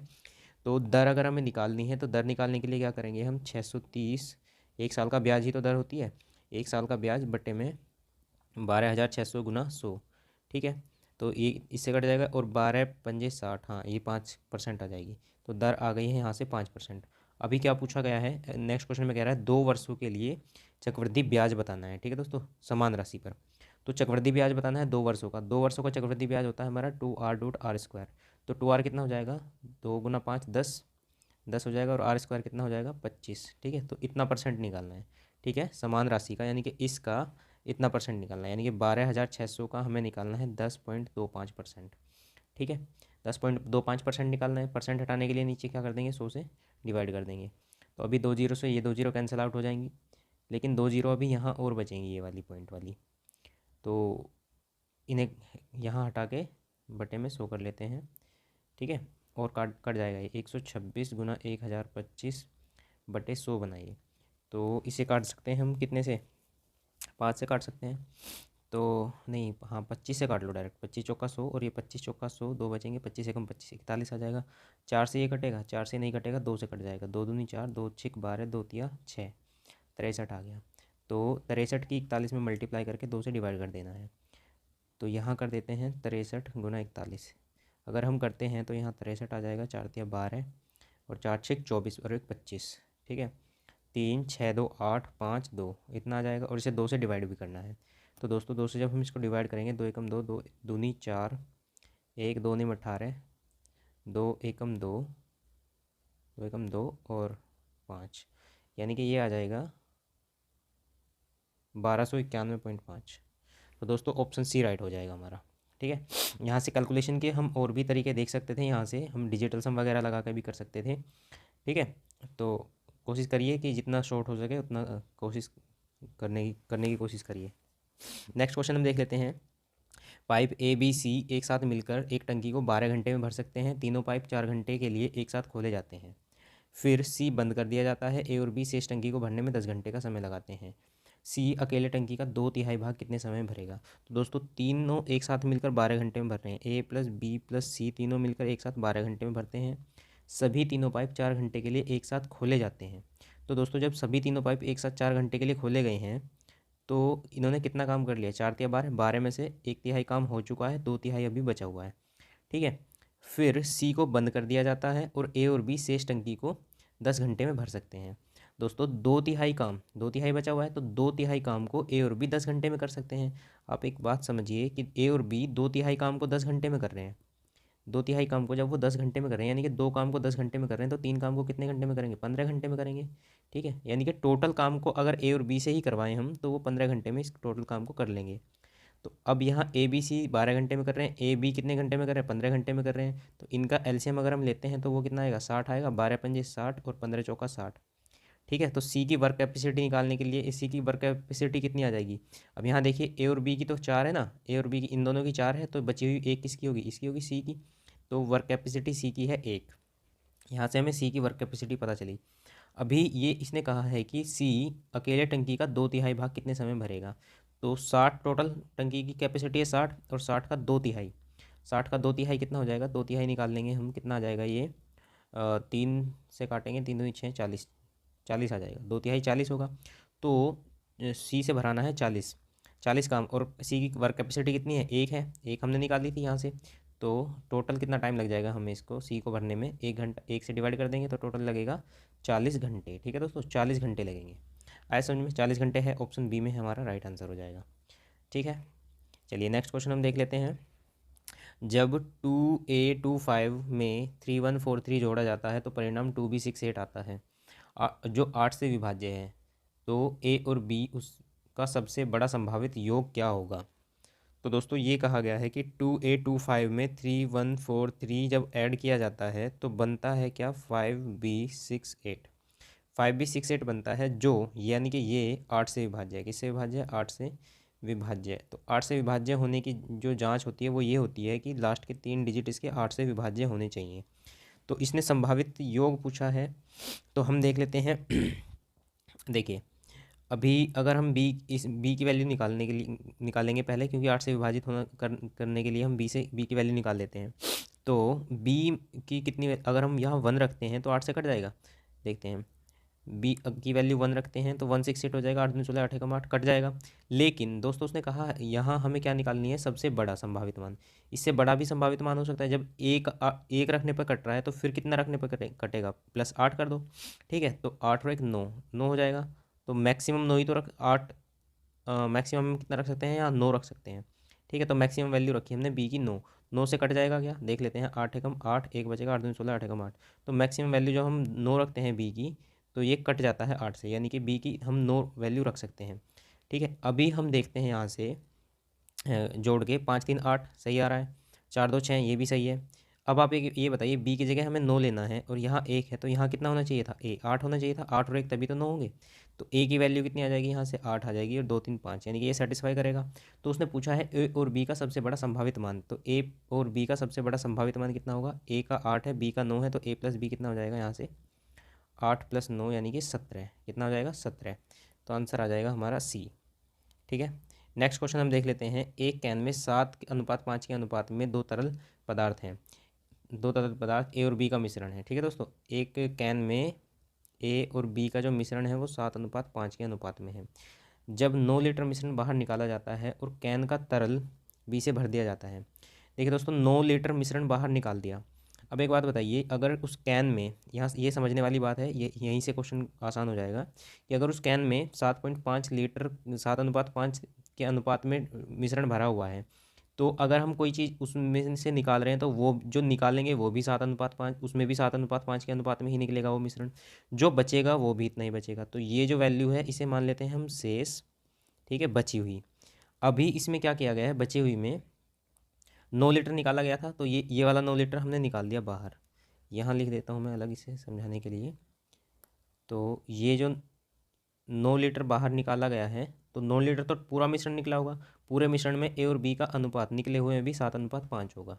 ठीक है, अभी क्या किया गया है यहाँ कि निकालने के बाद इसमें 9 लीटर मिश्रण बाहर निकालने के बाद इसे बी से भर दिया जाता है, यानी कि बी डाला है। जो 9 लीटर निकाला उसकी पूर्ति बी से करी है, केवल बी डाला गया है। तो बी से कर देने के बाद अनुपात कितना हो जाता है, 7:9 हो जाता है, 7:9 हो जाता है। तो अब एक बात समझिए यहाँ से, 7 जो 7 पहले था ए की वैल्यू, जो बचे हुए में 7 था वो 7 अब भी है, लेकिन बी चेंज हो गया। बी कितना चेंज हो गया, बी में 9 लीटर मिलाने से 5 से 4 हो गया, यानी कि यहाँ से 5 से 9 हो गया, 4 बढ़ा, यहाँ कितना बढ़ा, 9 बढ़ा। तो यहाँ 4 पार्ट की वैल्यू हमारी कितनी होगी, 9 लीटर होगी। 4 पार्ट की वैल्यू 9 लीटर है, ठीक है। एक पार्ट की वैल्यू अगर हम निकालेंगे तो 9/4 लीटर आएगी। एक पार्ट की वैल्यू 9/4 लीटर आएगी। और टोटल अगर हम बचा हुए की बात कर लेते हैं तो वो कितना है, 7 और 5 12, 12 पार्ट की वैल्यू निकालनी है। तो 12 पार्ट की वैल्यू कितनी हो जाएगी, 9/4 गुना 12, 4 तिया 12, 9 तिया 27। ठीक है दोस्तों, 27 लीटर है। ठीक है, 27 लीटर क्या है, 27 लीटर है वो बची हुई मात्रा। ठीक है, लेकिन इसमें और इस 27 लीटर में हमें निकालना है ए, शुरुआत में तरल ए की मात्रा निकालनी थी। अच्छा, तो आप ये समझिए, इसे यहाँ 12 की नहीं वैल्यू निकालनी है, 12 तो टोटल निकलेगा, 12 की ना निकाल के हम केवल ए की निकाल लेते हैं। ए की कितनी है, 7 है, तो 7 निकाल लेंगे, 9 7 63/4। ठीक है, 63/4 यहाँ से ए की वैल्यू होगी शुरू बची हुई। लेकिन हमने इसमें भी तो इस वाले 9 लीटर में भी तो कुछ ना कुछ वैल्यू गई होगी ना। तो इस 9 लीटर में कितनी वैल्यू निकाली गई है, इस 9 लीटर की वैल्यू में देख लेते हैं। 7 5 12, इसमें भी 12 पार्ट की वैल्यू 9 लीटर है, 12 पार्ट की वैल्यू 9 लीटर है यहाँ। और हमें ए की निकालने के लिए 7 पार्ट की चाहिए, तो 7 पार्ट की वैल्यू कितनी आ जाएगी यहाँ से, 9/12 गुना 7 आ जाएगी। ठीक है, 3 से काट देंगे, 3 तिया 9, 3 चौक 12, 7 तिया 21, 21/4। तो 21/4 ये होगा जो निकाला। तो टोटल कितना होगा, ये तो बचे हुए में ए है और ये निकाले हुए में ए है, तो टोटल कितना हो जाएगा, टोटल हो जाएगा 63/4 प्लस 21/4, यानी कि 63 और 21 कितना हो जाएगा, 84/4, 4 से काट देंगे 21 आ जाएगा। ठीक है, तो ए की मात्रा कितनी थी यहाँ इसमें स्टार्टिंग में, 21 लीटर। तो दोस्तों ऑप्शन सी राइट आंसर हो जाएगा। चलिए नेक्स्ट क्वेश्चन हम देख लेते हैं यहाँ अपना। एक निश्चित राशि को ए बी सी डी के बीच इस प्रकार विभाजित करना है कि ए और बी के हिस्सों का अनुपात 1:3, बी और सी के हिस्सों का अनुपात 2:5, सी और डी के हिस्सों का अनुपात 2:3 है। यदि ए और सी के हिस्सों के बीच अंतर इतना है तो डी का हिस्सा ज्ञात कीजिए। तो दोस्तों ये रेशो का क्वेश्चन है, तो हम यहाँ ए बी सी और डी ऐसे रख लेते हैं। तो अलग अलग लाइनों में अलग अलग अनुपात रखेंगे। ए अनुपात बी कितना दिया गया है, 1:3, तो यहाँ 1:3 हमने लिखा। फिर बी और सी का अनुपात 2:5 दिया गया है, तो अलग लाइन में बी और सी, बी के नीचे कितना है 2 और सी के नीचे कितना है 5, तो 2:5 यहाँ जाएगा। फिर क्या, सी और डी का दिया गया है 2:3, तो सी के नीचे 2 और डी के नीचे 3। ठीक है दोस्तों, अब ऐसा करने के बाद हमें ये कंप्लीट करने होते हैं। तो इसके पीछे कितनी जगह, 2 जगह खाली बची हैं, तो इसके पीछे 3 से भर देंगे, इसके पीछे वाले से 3 से। यहाँ इसके पीछे एक जगह खाली बची है तो यहाँ 5 से भर देंगे, यहाँ इसके आगे एक जगह खाली बची है तो यहाँ 2 से भर देंगे इसके जैसे। और यहाँ इसके आगे कितनी जगह खाली बची है, 2, इस 2 के आगे, तो इन्हें भी दोनों को 2 से भर देंगे। ठीक है, अब बस मल्टीप्लाई कर देंगे, 2 दूनी 4 एकम 4, 4 तिया 12, हाँ 4 तिया 12 आ जाएगा। और ये हो जाएगा 5 दूनी 10 तिया 30, और ये हो जाएगा 5 तिया 15, 30 45। ठीक है, अगर इनमें से कुछ कटता तो हम काट देते, लेकिन यहाँ कुछ चीज़ कट नहीं रही है। जैसे यहाँ 3 3 3 इन 3 में है, लेकिन इस वाले में 3 नहीं है। ऐसे यहाँ 2 2 2 इसमें है, लेकिन इस वाले में 2 नहीं है, अगर कटता तो हम काट देते। ठीक है, तो ये अब ए बी सी डी का मिक्स रेशो बना, मिक्स रेशो है। अब इसमें क्या है, ए और सी के हिस्सों के बीच अंतर, यानी कि ए ये है सी है, इन दोनों के बीच का अंतर कितना है, यहाँ हमारा 26 पार्ट अंतर है, वहाँ कितना दिया है 3510। ठीक है, पूछा क्या है, डी का हिस्सा ज्ञात करना है, डी का हिस्सा कितना है 45। तो दोस्तों 26 पार्ट की वैल्यू दी गई है, 45 पार्ट की पूछी गई है, तो एक पार्ट की अगर हम निकालते हैं तो 35/10 और निकालनी कितने की है 45 पार्ट की, तो गुना 45 कर लेंगे। तो दोस्तों इससे काटेंगे 13 से, 13 दूनी 26, 13 से काट देंगे तो 13 दूनी 26, 13 तिया 39 होते हैं, तो 10 बचेगा, 13 दूनी 26, 9 बचेगा, और 13 सत्ते 91। ठीक है, 270, और फिर काट देंगे 135 आ जाएगा। ठीक है, 2 से काट के, तो ये 135 गुना 45, 45 की इसमें गुना कर देते हैं। ठीक है, ऑप्शन के अकॉर्डिंग अगर हम जाते हैं, देखो 5 में गुना करेंगे तो 5 5 25 आएगा, यानी कि यूनिट डिजिट हमारा 5 होगा, और यूनिट डिजिट 5 केवल एक ऑप्शन में है, सी में। अदरवाइज आप कैलकुलेशन भी पूरी करके देख सकते हैं। नेक्स्ट क्वेश्चन हम देख लेते हैं। क्वेश्चन में दिया गया है, यदि 20/x², यानी कि ये दिया गया है 20/x² माइनस x बराबर 3 दिया गया है, तो इसकी वैल्यू निकालनी है हमें, और x बराबर नॉट इक्वल्स टू 2 है।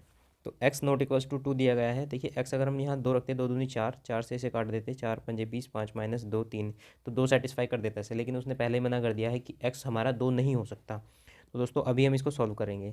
तो 20/x², ये वाला x उधर जाके प्लस हो जाएगा, तो x + 3 आ जाएगा यहाँ।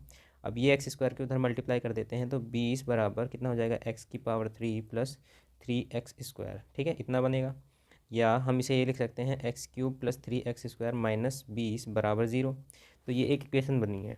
अभी यहाँ हमें पता है कि इस x = 2 इसे सेटिस्फाई करता है, ठीक है। तो इसे हम क्या कर देते हैं, इसका फ्रैक्शन कर लेते हैं, ठीक है।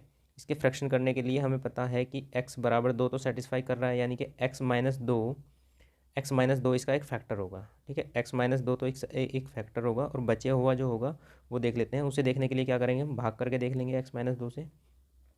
x-2 से जब x³ + 3x² - 20 को करते हैं भाग, तो कितना आएगा, देखिए x से इसे करेंगे तो x² आ जाएगा, x² से कटेगा तो x³ और यहाँ हो जाएगा -2x²। ये ख़त्म हो जाएगा, ये प्लस हो जाएगा, ये 5x² हो जाएगा, और ये -20 हो जाएगा। तो यहाँ x है, और यहाँ किसकी ज़रूरत पड़ेगी हमें, 5 की और एक x की। तो ये 5x² तो हो गया।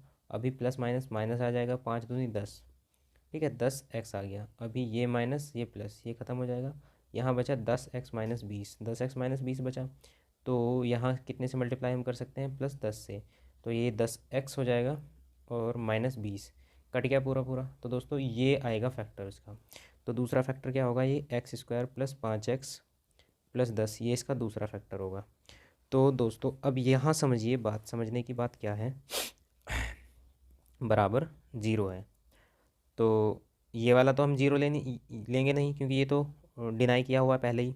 तो हम ये अगर ज़ीरो नहीं है तो बचा हुआ ये वाला ज़ीरो होगा।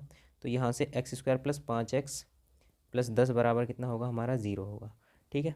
अब आते हैं क्वेश्चन पर। क्वेश्चन में क्या दिया गया है, क्वेश्चन में कहा है x+1 x+2 x+3 और x+4 पूछा गया है। तो दोस्तों यहाँ हम क्या करेंगे, इनके पेयर बनाएंगे। पेयर कैसे बनाते हैं, देखो ये 4 और 1 5 हो जाएगा। इन दोनों को अगर एक साथ रखते हैं तो ये 2 और 3 5 हो जाएगा। तो इन दोनों को एक साथ रख लो, इन दोनों को एक साथ रख लो। तो इनके हमने पेयर बनाए हैं।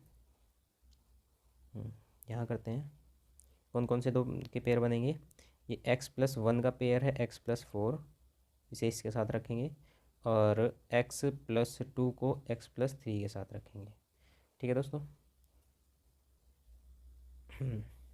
अब देखिए, इसकी इसमें मल्टीप्लाई करेंगे, इसकी इसमें करते हैं तो x², ये 1x और ये 4x, तो 5x हो जाएगा। 5x + 4 एकम 4 इतना आएगा।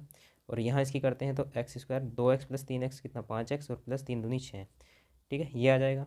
दोस्तों अब यहाँ समझिए, हमारे पास इसकी वैल्यू है ना, इसकी वैल्यू 0 है। तो इन्हें दोनों को इसमें बनाने की कोशिश करते हैं। तो यहाँ 4 है, यहाँ कितना चाहिए हमें, 10 चाहिए।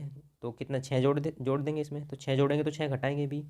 तो दोस्तों इसे हम लिख सकते हैं x² + 5x प्लस, हमने इसमें 6 जोड़ा, 6 4 10 हो गया, ठीक है, और -6 कर दिया। कोई फ़र्क पड़ा इस पर, क्योंकि हमने 6 ही जोड़ा, 6 ही घटा दिया।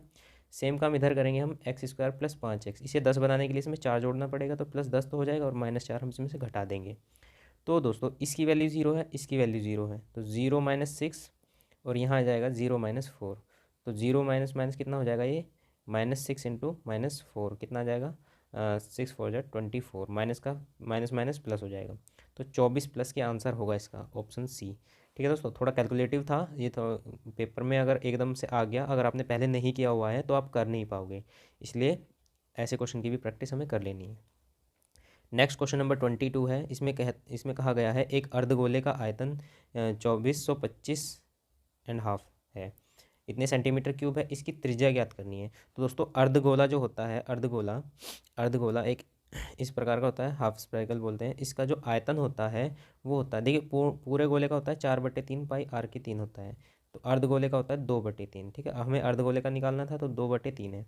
तो इसकी वैल्यू हमें दे रखी है 2425.5। तो इसे हाफ को हम +1/2 भी ऐसे भी लिख सकते हैं, ठीक है। अगर हम इसे सॉल्व करेंगे थोड़ा, तो वो कितना आ जाएगा, 2425 दूनी कितना हो जाएगा, 24 दूनी 4850, 4850 और 50 और 1 51, 4851/2, ठीक है। तो इतना दिया गया है। अभी हम फॉर्मूले में रखते हैं 2/3, आर की वैल्यू पूछी है, पाई हमें 22/7 लेना है। तो 2/3 × 22/7 × r³ बराबर कितना हो गया, 4851/2। तो दोस्तों r³ को ऐसे ही रहने देते हैं यहाँ। अभी यहाँ तो कट नहीं रहा, उधर ले जाके काट देंगे। तो r³ 4851/2, ये जो नीचे हैं ये दोनों ऊपर पहुँच जाएंगे, 3 × 7, जो ऊपर हैं वो दोनों नीचे आ जाएंगे, 2 × 22, ठीक है। अभी हम काटते हैं इसे, ये 11 से कट सकता है, क्योंकि 2 से तो कुछ कट नहीं रहा है। तो 5 4 9 और 8 1 9, हाँ 11 से कट जाएगा। 11 दूनी 22 और 11 चौक 44, 4 बचेगा, 11 चौक 44 और 11 कम 11, इतना आ गया। अब दोस्तों यहाँ देखिए क्या बचा है, ये आर की पावर 3 है, तो ये 441 होता है 21 का स्क्वायर, तो 21 गुना 21 लिख सकते हैं, ये 7 या 21 आ जाएगा। अब यहाँ नीचे कितना बचा है, 2 गुना 2 गुना 2, तो दोस्तों आर की पावर क्यूब इतना है, तो आर कितना होगा, आर कितना होगा, इसकी क्यूब रूट ले लेंगे तो एक एक आ जाएगा, इनमें से एक एक पेयर, एक 3 3 के एक पेयर में से एक आ जाएगा, 21/2, और 21/2 हमारा होता है 10.5, तो 10.5 सेंटीमीटर होगा आंसर, जो कि ऑप्शन सी राइट आंसर है। ठीक है दोस्तों, नेक्स्ट क्वेश्चन हम देख लेते हैं, क्वेश्चन नंबर 23। इसमें कहा गया है एक्स 2 घंटे में आधा काम करता है। दोस्तों जब x 2 घंटे में आधा काम करता है तो पूरा काम कितने घंटे में करेगा, 4 घंटे में। y कार्य का 3/8 भाग 4 घंटे में पूरा करता है। भाई 3/8 भाग वो 4 घंटे में पूरा करता है, यानी कि 3 भाग 8 4 घंटे में पूरा करता है, तो 8 भाग कितने घंटे में पूरा करेगा, तो वो 8 भाग करेगा 4/3 गुना 8, यानी कि 8 चौक 32/3 घंटे में पूरा। ठीक है, 32/3 घंटे में पूरा करेगा, तो वाई टोटल काम करेगा 32/3 घंटे में पूरा। और कह रहा है कि जेड से इस काम को 2 घंटे में पूरा करता है। तो दोस्तों आधा इसने करा, 3/8 इसने करा, तो बचा हुआ कितना होगा, देखिए आधा प्लस 3/8, ठीक है, एक में से घटाना है ये, तो 3/8 है, इसे भी 8 बनाने के लिए 4/8 कर सकते हैं हमसे। तो टोटल कितना हो गया, 4 3 7, 7/8 काम हो गया, तो कितना बचा टोटल में से, 1/8 बचा, यानी कि हमें 1/8 काम जो है जेड 2 घंटे में पूरा कर रहा है, एक काम को जेड 2 घंटे में पूरा कर रहा है, तो 8 काम को कितने घंटे में पूरा कर रहा है, 16 घंटे में। ठीक है, तो जेड करता है यहाँ 16 घंटे में पूरा। बस तीनों का यहाँ एलसीएम ले लेंगे, और तीनों का ही पूछा गया है कि तीनों को एक साथ कितना समय लगेगा। तो दोस्तों एलसीएम लेने के लिए यहाँ है बटे में है, तो हमें क्या लेना पड़ता है एलसीएम लेने के लिए, जो ऊपर वाले हैं नोमिनेटर उनका एलसीएम, और जो नीचे वाले होंगे, नीचे यहाँ एक है यहाँ भी एक है, नीचे वालों का एचसीएफ लेना पड़ेगा। ठीक है, 4 32 और 16 का जो एलसीएम लेंगे तो वो 32 आएगा। ठीक है, 32 होगा, और नीचे वालों का एचसीएफ लेंगे, एचसीएफ होता है हाईएस्ट कॉमन फैक्टर, तो तीनों में क्या है एक ही कॉमन आएगा, तो एक लिखेंगे या नहीं लिखें कोई फ़र्क नहीं है। चलिए अब देख लेते हैं, 4 8 32, यहाँ 8 आ जाएगा, यहाँ 32 एकम 32 तो है, और ये नीचे वाला 3 की भी गुना करेंगे तो 1 गुना 3, 3 एकम 3 हो जाएगा, और यहाँ 16 दूनी 32, इतना आ गया 2। तो टोटल काम करना है 32/8, 3 11 और 12 13, 32/13 घंटे। ठीक है, 32/13 घंटे को कितना लिख सकते हैं, 13 दूनी 26, 2 और 26 और 6 32, 2 से ही 6/13 घंटे। ठीक है दोस्तों, ये ऐसे ये आ जाएगा। दोस्तों अगर आपको समझ में नहीं आ रहा है तो क्वेश्चन को रिपीट करके आप देख सकते हैं, मैं दोबारा यहाँ रिपीट नहीं करा सकता क्योंकि बहुत टाइम लेंदी वीडियो हो जाएगी। चलिए नेक्स्ट क्वेश्चन हम देख लेते हैं, क्वेश्चन नंबर 24 में कहा गया है कि एक पानी की टंकी को भरने के लिए 2 नल ए और बी हैं। दोनों नल चालू करने पर टैंक 40 मिनट में भरा जा सकता है। समान टैंक को 60 मिनट में भरा जा सकता है यदि नल ए को अकेले चालू किया जाए। दोस्तों ये कहा गया है कि ए प्लस बी जब दोनों भरते हैं तो 40 मिनट में भरा जा रहा है, और जब अकेला ए चालू किया जाता है तो वो 60 मिनट में भरा जा रहा है। पूछा है समान टैंक को भरने में बी को कितना समय लगेगा। तो दोस्तों वही एलसीएम ले लेंगे, 40 और 60 का एलसीएम कितना होता है 120, 120 एलसीएम आ गया टोटल, यानी कि कैपेसिटी कितनी होगी टैंक की 120 लीटर। अब ये देखिए ए प्लस बी कितने की कैपेसिटी कितनी आ जाएगी, 4 तिया 12 3 आ जाएगी, और 60 यानी कि ए की कैपेसिटी कितनी आ जाएगी 2 आ जाएगी। तो दोस्तों ए प्लस बी की कैपेसिटी 3 है, ए की 2 है, तो ए की कितनी बचेगी, सॉरी बी की कितनी बचेगी, बी की कैपेसिटी बचेगी 1, 3 में से 2 गए 1। तो दोस्तों पूरा काम 120 है, तो पूरे काम को बी करेगा कितने घंटों में, 120 घंटों में। ठीक है, सॉरी घंटे नहीं है यहाँ मिनट है, तो 120 मिनट में, 120 मिनट कितना होगा, आंसर होगा हमारा ऑप्शन ए। चलिए नेक्स्ट क्वेश्चन हम देख लेते हैं, क्वेश्चन नंबर 25। इसमें कहा गया है किसी परीक्षा में 73% उम्मीदवार मात्रात्मक अभिक्षमता परीक्षण यानी कि क्वांटिटेटिव एप्टीट्यूड टेस्ट में उत्तीर्ण हुए। देखिए दोस्तों ये पास हुए हैं, ये 70% सामान्य ज्ञान और 64% दोनों विषयों में पास हुए, यानी कि ये कहा गया है कि जो मैथ है क्वांटिटेटिव एप्टीट्यूड उसमें 73% पास हैं, ये पास का डाटा दिया गया है। और जीके में सामान्य ज्ञान में कितने हैं, 70% पास हैं। ठीक है, और ओवरऑल टोटल कितने पास हैं, 64% पास हैं। ठीक है, तो दोस्तों हमें क्या करना है, ये कह रहा है यदि 6300 उम्मीदवार दोनों विषयों में फेल हुए, फेल का डाटा हमें निकालना है।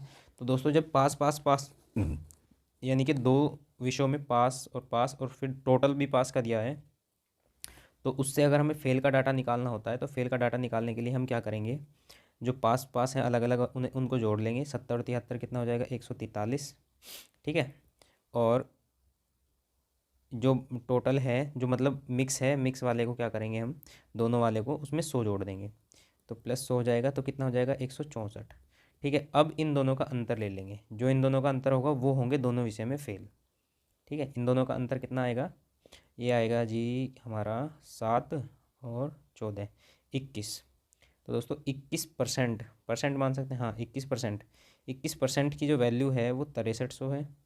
1% की वैल्यू कितनी हो जाएगी, 1% की वैल्यू हो जाएगी हमारी 6300 बटे 21, 21 या 63, 300। पूछा क्या गया है, कुल विद्यार्थी कितने हैं, तो दोस्तों कुल विद्यार्थी कितने होंगे, 100% होंगे। तो 100% कितना हो जाएगा, 300 गुना 100। तो 300 गुना 100 कितना आ जाएगा हमारा, ये आ जाएगा 30,000। ठीक है, 30,000, ऑप्शन सी राइट आंसर होगा। ठीक है दोस्तों, समझ में आ रहा है। चलिए नेक्स्ट क्वेश्चन हम देख लेते हैं। एक ड्राइवर दिल्ली से प्रात 8:30 बजे चलता है और दिल्ली से 400 किलोमीटर की दूरी पर स्थित अपने गंतव्य पर 4 घंटे में पहुंचने की अपेक्षा करता है। दोस्तों टोटल डिस्टेंस जो है वो दी गई है 400 किलोमीटर, और इसे उसे 4 घंटे में पूरा करना है, यानी कि टाइम भी दिया गया है, हमें टाइम की लिमिट दी गई है। 8:30 से 6:30 तक, 10:30 बजे वह देखता है कि उसने अभी 40% ही दूरी तय करी है। दोस्तों 8:30 से 10:30 तक 2 घंटे हो चुके हैं, करनी उसे चाहिए थी 50% दूरी, यानी कि आधी दूरी तय कर लेनी चाहिए थी 2 घंटे में, लेकिन उसने अभी दूरी कितनी तय करी है, 40% दूरी तय करी है। यानी कि 400 का अगर हम 40% निकालते हैं, 400 का 40% अगर हम निकालेंगे तो 4 चौक 16, 160 किलोमीटर उसने दूरी अभी तक तय करी है। 160 किलोमीटर में उसने 2 घंटे लगा दिए हैं। अभी उसके पास समय बचा है 2 घंटे, और दूरी तय करने के लिए बची हुई है कितनी, 160, 240 बचेगी, 400 में से घटा देंगे, 240 किलोमीटर उसके पास दूरी बची हुई है तय करने के लिए, और टाइम बचा है 2 घंटे, टाइम बचा है 2 घंटे। तो उसकी स्पीड अब कितनी होगी, स्पीड अब जो हो जाएगी उसकी 240 उसे रखनी पड़ेगी, 240/2, यानी कि 120 किलोमीटर पर घंटा उसे अब स्पीड रखनी पड़ेगी। लेकिन पूछा क्या गया है उसने, उसे अपने गंतव्य पर पहुंचने के लिए अपने वाहन की गति को कितना बढ़ाना होगा, गति को कितना बढ़ाना होगा। तो दोस्तों पहले उसकी गति कितनी रही होगी, पहले जो उसने चला है 160 किलोमीटर 2 घंटों में, तो उसकी गति रही होगी 80 किलोमीटर प्रति घंटा। अब कितनी करनी पड़ेगी उसे, 120 किलोमीटर प्रति घंटा, तो 80 से 120 कितना बढ़ाना पड़ेगा, 40 किलोमीटर प्रति घंटा। ठीक है, बढ़ाने की वाली स्पीड पूछी गई थी, तो ऑप्शन सी 40 किलोमीटर प्रति घंटा सही आंसर हो जाएगा। ठीक है, चलिए दोस्तों देख लेते हैं नेक्स्ट क्वेश्चन। नेक्स्ट क्वेश्चन में कहा गया है राकेश व सुरेश 2 कूलर समान मूल्य पर बेचते हैं। देखिए दोस्तों एसपी समान दिए गए हैं, इसके एसपी इक्वल है। राकेश अपना लाभ विक्रय मूल्य पर और सुरेश अपना लाभ क्रय मूल्य पर गणना करता है। ठीक है दोस्तों, यहाँ गणना करने का जो तरीका है दोनों का अलग अलग है। ये विक्रय मूल्य पर काउंट कर रहा है अपने को, और ये क्रय मूल्य पर काउंट कर रहा है। जिस पर काउंट किया जाता है उसे नीचे रखा जाता है। अब इसमें कहा गया है कि उनका लाभ 20% है, दोनों का लाभ भी कितना है, 20% है। बस डिफरेंस इतना हो जाएगा, देखिए 20% की वैल्यू होती है 1/5। ठीक है, 1/5 होती है। तो जो राकेश वो कर रहा है, राकेश बेच रहा है अपना, काउंट कर रहा है विक्रय मूल्य पर। तो यहाँ अगर हम राकेश की बात करते हैं तो राकेश के लिए लाभ है इतने का, ठीक है 20% का लाभ है। लेकिन विक्रय मूल्य पर क्योंकि वो काउंट कर रहा है तो नीचे वाला क्या है इसके लिए, एसपी है। ठीक है, अब एक बात बताइए, किसी चीज़ को बेचकर, किसी चीज़ को 5 रुपये में बेचकर 1 रुपये का लाभ हो रहा है, तो वो लाया कितने की होगा, उसको लाया कितने की होगा, वो लाया होगा उसको 4 रुपये की। तो यानी कि इसका सीपी कितना रहा होगा, 4 रहा होगा। ठीक है दोस्तों, तो ये तो हुआ राकेश का केस। अब बात करते हैं सुरेश की। सुरेश के केस में क्या हुआ, सुरेश के केस में है यही 20% की बात है। 20% मतलब 1/5 है। अब इसने क्या किया है, उसने क्रय मूल्य पर गणना करी है, तो क्रय मूल्य नीचे हो जाएगा, यानी कि सीपी नीचे हो जाएगा। अब वो 5 रुपये की लाके 1 का लाभ ले रहा है, तो वो बेच कितने की रहा होगा, एसपी कितना हो जाएगा उसका, 6 रुपये। ठीक है दोस्तों, एसपी 6 रुपये हो जाएगा। यहाँ एसपी 6 रुपये आया, यहाँ एसपी कितना है, 5 रुपये है। ठीक है, और उसने स्टार्टिंग में बोला है कि एसपी उसके समान है, क्योंकि समान मूल्य पर वो बेच रहे हैं। तो बस अब हम क्या कर देंगे, देखिए यहाँ राकेश को रखेंगे, यहाँ रखेंगे सुरेश को। राकेश और सुरेश के जो ये यहाँ सीपी रख लेते हैं, यहाँ एसपी रख लेते हैं। राकेश के केस में सीपी कितना है, राकेश के केस में सीपी है हमारा 4 और एसपी कितना है, 5 है। सुरेश के केस में सीपी कितना है, सुरेश के केस में सीपी 5 है और एसपी कितना है, 6 है। लेकिन हमें एसपी को, दोनों के एसपी इक्वल करने हैं हमें, तो एसपी इक्वल करने के लिए यहाँ 6 से मल्टीप्लाई करेंगे। जब यहाँ 6 से करिए तो यहाँ भी 6 से करनी पड़ेगी, और इस वाले में 5 से मल्टीप्लाई करेंगे तो एसपी इक्वल हो जाएगा, तो यहाँ भी 5 से कर देंगे। तो दोस्तों ये जो सीपी है, इसका सीपी कितना हो गया, 4×6 = 24, इसका सीपी 24 हो गया, इसका सीपी कितना हो गया, 25 हो गया। ठीक है, लेकिन दोनों के एसपी समान हो गए, 5×30, इसका भी 30 हो गया और इसका भी 30 हो गया। ठीक है, एसपी समान हो गए, तो एसपी ही हमें समान दिया गया था। तो अब उसने कहा है कि उनके क्रय मूल्य का अंतर 300 रुपये है। क्रय मूल्य में यहाँ अंतर कितना है, एक पार्ट की वैल्यू 300 रुपये है, ठीक है। तो कूलर का विक्रय मूल्य कितना होगा, कूलर का विक्रय मूल्य 30 पार्ट है, तो बस हमें 30 पार्ट की वैल्यू निकाल देनी है। तो 300 गुणा 30 कितना आ जाएगा, 9,000 रुपये। ठीक है दोस्तों, 9,000 रुपये आंसर होगा इसका, ऑप्शन ए राइट होगा। ठीक है, चलिए दोस्तों नेक्स्ट क्वेश्चन हम देख लेते हैं। एक आकृति दी गई है, इसमें ओ पी पैरेलल है आर एस के, यानी कि ओ पी जो है ये वाली इसके पैरेलल है, ठीक है। और हमें बताना है इसमें पी क्यू आर ये वाला एंगल हमें बताना है, ये चीज़ें हमें दी गई हैं। तो दोस्तों अब इसमें हम क्या कर सकते हैं, देखिए दोस्तों ये वाली दोनों पैरेलल हैं, अगर हम इस लाइन को आगे बढ़ा लेते हैं, ठीक है। जब हम इसको आगे बढ़ाएंगे तो क्योंकि ये दोनों पैरेलल लाइन है, ये और ये, तो ये 130 का है तो ये भी कितने का होगा, 130 का ही होगा, ठीक है। जब ये 130 का है, ये 110 का है, तो दोस्तों किसी एक लाइन पे बना कौन कितने का होता है, 180 का। तो ये 130 है, तो ये वाला बचा हुआ इसका कितना होगा, 180 में से 130 गए कितना, 50 बचेगा। तो ये वाला एंगल 50 का आ गया। ऐसे ही इस साइड अगर हम देखते हैं तो ये 180 में से 110 गए, ये 70 का बचेगा। तो दोस्तों ये वाला जो डायग्राम यहाँ देखें हम, पी और ये क्यों है, आर यहाँ है, तो यहाँ बना हमारा 50, ये बना 70, तो ये कितने का होगा, बस ये पूछा गया है। तो ये पूछा गया है तो 50 70 कितना, 120, 50 और 70 120, और कमी कितने की, 180 होने में 60 की कमी है। तो ये वाला एंगल कितने डिग्री का हो जाएगा हमारा, 60 डिग्री का। तो दोस्तों पूरे उसके लिए भी, पूरे फिगर के लिए भी एंगल पी क्यू आर कितना होगा, 60 डिग्री ही होगा। तो 60 डिग्री कौन सा है, ऑप्शन हमारा सी, ऑप्शन सी राइट हो जाएगा। नेक्स्ट क्वेश्चन 29 है। 29 हम देख लेते हैं। इसमें कहा गया है कि विरामों को छोड़ दिया जाए, विरामों को छोड़ दिया जाए तो बस की गति 80 किलोमीटर प्रति घंटा है, यानी कि बस की गति है 80 किलोमीटर प्रति घंटा विरामों को छोड़कर, विरामों को मिलाकर 60 किलोमीटर प्रति घंटा है, यहाँ 60 किलोमीटर प्रति घंटा है। तो वो कितना, उसने कहा है कि बस प्रति घंटा कितने मिनट रुकती है। तो दोस्तों अगर हम स्पीड के अकॉर्डिंग देखते हैं तो स्पीड के अकॉर्डिंग स्पीड पर क्या फ़र्क पड़ रहा है, 20 का फ़र्क पड़ रहा है। तो टोटल 80 पर 20 का फ़र्क पड़ा, तो यानी कि 1/4 का फ़र्क पड़ेगा, ठीक है। 1/4 का, तो समय पे भी इतने का ही फ़र्क पड़ेगा, समय पर इतने का फ़र्क पड़ेगा। तो 1 घंटे में पूछा ना, 1 घंटे में, तो इसको 1 घंटा बना लेते हैं, इसमें 15 की मल्टीप्लाई कर लो तो ऊपर भी 15 की मल्टीप्लाई कर लेंगे, तो ये आ जाएगा 15 और ये 15 चौका 60, यानी कि 1 घंटा, ठीक है। तो 1 घंटे में कितने मिनट रुकी, 15 मिनट रुकी, ठीक है। तो 1 घंटे में कितने मिनट रुकेगी, ये 15 मिनट रुकेगी। चलिए नेक्स्ट क्वेश्चन हम देख लेते हैं 29 30। क्वेश्चन नंबर 30 में कहा गया है त्रिभुज ए बी सी में ए बी और ए सी बराबर है, ठीक है। बिंदु ओ भुजा बी सी पर इस प्रकार है कि बी ओ बराबर ओ सी सी ओ। दोस्तों एक त्रिभुज हम यहाँ बना लेते हैं, डायग्राम। इसमें है ए बी और ये है सी। इसमें दिया गया है कि ए बी सी में ए बी ए सी के बराबर है, यानी कि ये वाली भुजा के बराबर है, तो ये इसके बराबर हो गई। और बिंदु ओ भुजा बी सी पर इस प्रकार है कि, बी सी कौन सी है, ये वाली, तो इस पर इस प्रकार है कि बी ओ और सी ओ बराबर है, यानी कि ये इसकी माध्यिका रही होगी, जो ओ है वो माध्यिका है, यानी कि ये वाली एंगल, ये वाली भुजा के बराबर है। अच्छा अभी क्या दिया गया है कि ओ डी भुजा ए बी पर लंब है, ए बी कौन सी है हमारी भुजा, ये है, और ओ डी ये इस पर लंब हो जाएगी, यानी कि एक परपेंडिकुलर यहाँ डालेंगे हम ऐसे 90 डिग्री, तो ये ओ डी है। और ओ ई भुजा ए सी पर लंब है, यानी कि ए सी पर लंब जो है ये परपेंडिकुलर यहाँ हम डालेंगे, तो ये ई है, ठीक है। अभी पूछा है उसने बी ओ डी 35 है, बी ओ डी यानी कि ये वाला एंगल कितना है, 35 35 का है। तो दोस्तों पूछा है ए ओ ई, ए ओ ई, ए ओ ई पूछा है, ये वाला एंगल, ये वाला एंगल पूछा है, ठीक है। तो दोस्तों अभी एक बात समझिए आप, जब ये वाली भुजा इस वाली भुजा के बराबर है, ठीक है, ये माध्यिका है ही, ये वाली इसके बराबर है, तो सिमिलैरिटी से क्या होगा, सिमिलैरिटी वाले केस से, कि ये वाला इधर वाला जो त्रिभुज होगा, इधर वाला जो हिस्सा होगा वो इस वाले हिस्से के एग्जैक्ट बराबर होगा, तो जो इधर वैल्यू होंगी वही इधर भी वैल्यू होंगी। तो दोस्तों ये समझिए कि अगर ये वाला एंगल 35 का है तो ये वाला भी 35 का होगा, ठीक है। सिमिलरिटी से ये दोनों 35 के हो गए। अब यहाँ ये समझिए कि जब ये जो जितना ये वाला एंगल होगा उतना ही ये वाला भी एंगल होगा, तो 35 35 70 तो ये हो गए, प्लस में अगर ये x है तो ये भी x होगा, तो +2x इक्वल्स टू पूरा एक लाइन पे कितना बनेगा ना, 180 डिग्री का बनता है, तो 180, तो 2x इक्वल्स टू ये 70 उधर जाके घटेगा 110 आ जाएगा, तो x की वैल्यू कितनी आ जाएगी, 55 डिग्री, ठीक है दोस्तों, एक्स की वैल्यू कितनी आ जाएगी यहाँ से हमारी 55 डिग्री, तो 55 degree option C right answer होगा। नेक्स्ट क्वेश्चन हम देख लेते हैं, क्वेश्चन नंबर 31। इसमें कहा गया है वह न्यूनतम संख्या क्या होगी जो 5, 6, 7 से विभाजित करने पर शेषफल क्रमशः 1, 2, 3 दे। देखिए दोस्तों, न्यूनतम संख्या यानी कि एलसीएम का क्वेश्चन आया है। अब 5, 6 और 7, 5, 6, 7 को विभाजित करने पर क्रमशः शेषफल 1, 2 और 3 दे। तो दोस्तों 1, 2 और 3 शेषफल दे रहा है।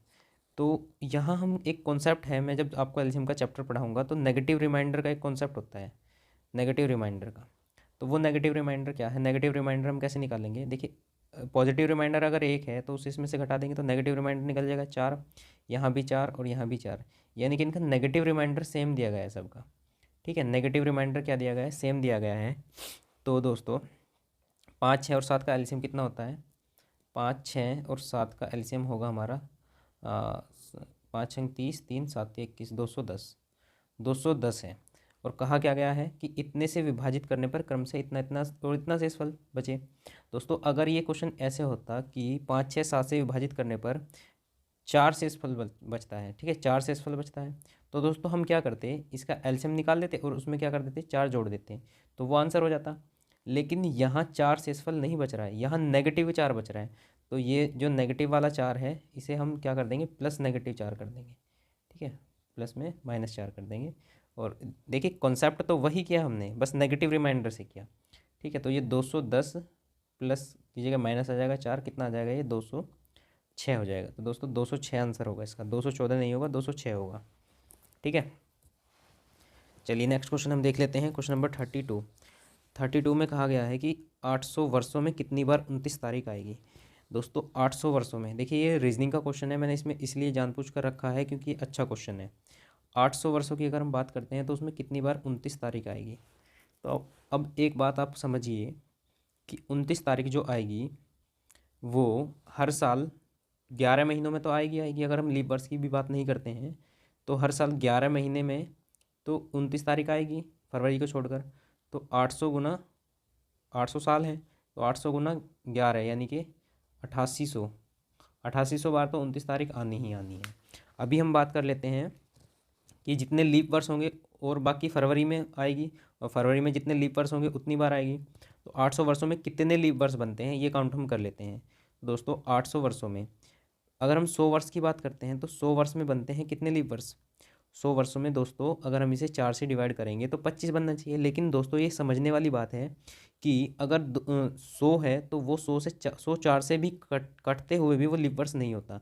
हमने क्या पहचान पढ़ी है, हमने ये पढ़ी है कि कोई भी साल को हम अगर 4 से डिवाइड कर देते हैं तो वो लीप वर्ष हो जाता है, अगर वो पूरा पूरा डिवाइड हो जाता है। लेकिन 100 पूरा पूरा डिवाइड होने के बावजूद भी लीप वर्ष नहीं है, क्योंकि कॉन्सेप्ट ये है कि अगर जिसके पीछे 2 जीरो हैं तो वो 400 से कट, उसे हम 400 से काटेंगे, अगर वो 400 से पूर्णतः कट जाता है तो वो होगा हमारा लीप वर्ष। ठीक है, तो अब एक बात समझिए, 100 साल होंगे पहले, उसमें 24 लीप वर्ष होंगे। ठीक है, फिर अगले वाले 100 साल में कितने होंगे, फिर 24 होंगे, यानी कि इससे अगले वाले में 100 साल में 24 होंगे। तो पहले 300 सालों में कितने हो गए, 72 लीप वर्ष हो गए। लेकिन जैसे ही ये 400 वाला साल आएगा, ये 400 वाला जो साल होगा इसमें हमारे 24 ना होकर 25 लीप वर्ष होंगे। कितने होंगे, 25 लीप वर्ष होंगे, क्योंकि इसे 400 से जब डिवाइड करेंगे तो 400 से पूरा पूरा डिवाइड हो जाएगा। ठीक है, तो इसमें 25 लीप वर्ष हुए। इसी प्रकार अभी तो 400 साल हो गए हमारे पूरे, इसी प्रकार 500, 600 और 700 इनमें 24 होंगे, यानी कि 72 इनमें हो जाएंगे, और 800वें साल में फिर 25 होंगे। तो दोस्तों टोटल अगर हम बात करते हैं लीप वर्ष की तो ये टोटल लीप वर्ष बनेंगे हमारे 800 साल में।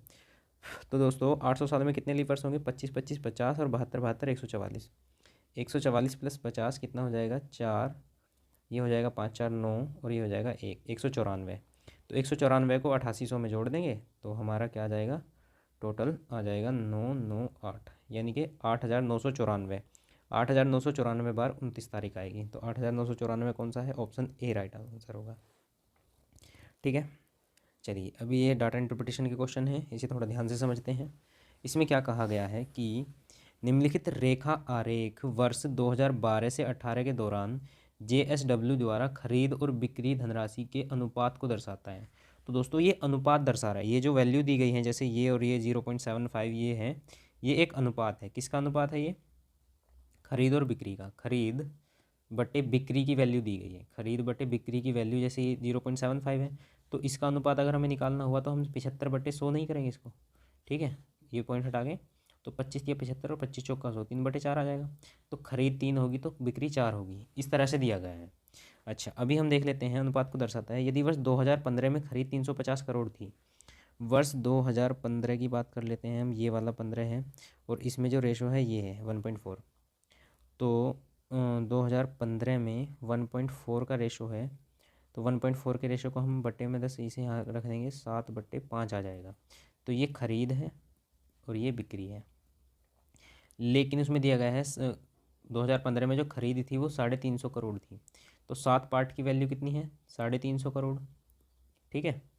तो 5 पार्ट की वैल्यू कितनी हो जाएगी, 7×5 = 35, 5×5 = 25, 250 करोड़ हो जाएगी। कितनी हो जाएगी, 250 करोड़। अभी पूछ क्या रहा है, वर्ष 2015 और 16 में, 15 और 16 में एक साथ कुल निर्यात, निर्यात मतलब बिक्री की बात करी जा रही है, 700 करोड़ है एक साथ कुल निर्यात। दोस्तों 700 करोड़ कुल है, यहाँ 250 तो इसके हो गए, तो बचे हुए 2016 के होंगे, 2016 के कितने बचेंगे, 700 - 250, 700 - 250 कितना हो जाएगा, 0, 5, और ये 6 में से 2 गए 4, 450, यानी कि 450 करोड़ जो होगी वो 450 करोड़ 2016 के लिए बिक्री होगी। 2016 में ये है 1.6 का डाटा है, तो दोस्तों 2016 का जो डाटा है वो है 1.6, 1.6 को हम लिख सकते हैं 16/10 या 8/5, ठीक है।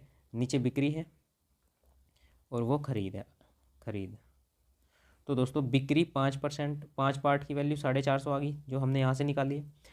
तो खरीद की वैल्यू कितनी होगी, 5 निम 45, निम्मा चल रही है तो 9 की गुना होगी, 8 निम 72, इसमें भी कर देंगे 9 की गुना, तो 720 करोड़ होगी, 720 करोड़। वही पूछा ना, आयात ज्ञात कीजिए या खरीद ज्ञात कीजिए, तो 720 करोड़ होगी 2016 में। तो दोस्तों ये हो जाएगा ऑप्शन डी राइट आंसर हो जाएगा, 720 करोड़। ठीक है दोस्तों, समझ में आया। ये जो डाटा इंटरप्रिटेशन का जो क्वेश्चन है वो अनुपात के अकॉर्डिंग बेस करके दिया गया था। ठीक है दोस्तों, अच्छे लेवल का सवाल है ये। चलिए नेक्स्ट क्वेश्चन हम देख लेते हैं। नेक्स्ट में दिया गया है पाई चार्ट। पाई चार्ट वर्ष 2018 में अलग अलग मदों ABCDE पर कंपनी के बजट को, व्यय को दिखाता है, यानी ये खर्च दिखाया गया है। ठीक है, पूछा क्या गया है, यदि ए पर वर्ष 2018 में 165 करोड़ रुपए खर्च किए गए, ए पर, यानी कि ए ये है, यानी कि यहाँ से 55% की वैल्यू उसने दी है 165 करोड़। तो दोस्तों 1% की वैल्यू कितनी आ जाएगी, 1% की हो जाएगी 55 × 3 करोड़। ठीक है दोस्तों, एक इतनी हो जाएगी। अभी उसने पूछा है तो उस वर्ष करोड़ रुपए में कुल खर्च कितना होगा, कुल खर्च की वैल्यू पूछ रहा है। तो कुल खर्च, जब ये परसेंट में वैल्यू दी गई है तो कुल खर्च तो 100% रहा होगा, तो बस 100 की मल्टीप्लाई कर देंगे 3 × 100, यानी कि 300 करोड़।